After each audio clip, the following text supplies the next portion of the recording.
and welcome to ReAmp Roundup, a weekly summary of energy news from the Upper Midwest region. It's the week of March 31st, 2008, and I'm Jenna Hartwig-Wade. The Dakota Resource Council has appealed the North Dakota Public Service Commission's approval for an oil pipeline. The Dakota Resource Council fears that the Trans-Canada Keystone Pipeline will have a negative environmental impact.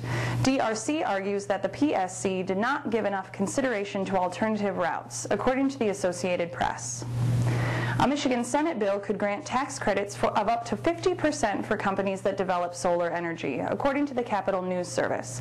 State Senator Roger Kahn said, quote, "This is about keeping faith with our kids, creating jobs for them, and preparing for the future."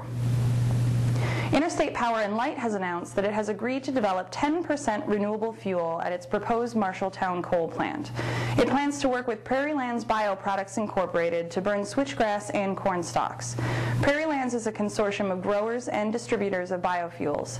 IPL is basing the project on experimental biofuel projects at another plant, according to the Quad City Times. Basin Electric says it will not alter its plans for its proposed coal plant in Selby. It was in question after the U.S. Department of Agriculture suspended its low-interest lending program for coal plants. Basin Electric is looking to other financial sources, according to the Associated Press. Minnesota passed a law last year requiring Manitoba Hydro to regularly report how its dams affected Indigenous people. However, the utility has failed to report to the legislature as scheduled.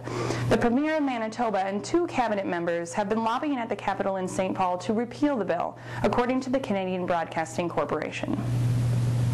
Plans for a coal gasification plant at Southern Illinois University have stalled. Officials plan to pursue new options for electricity, according to the Southern. They announced that a pre-feasibility study brought up more questions than answers. Madison-based Viren Energy is teaming up with Royal Dutch Shell plc to research producing gas from plant sugars. Royal Dutch Shell plc is Europe's largest oil company. Tests show that the new gas could be blended with regular gas up to 50%, according to the journal Sentinel.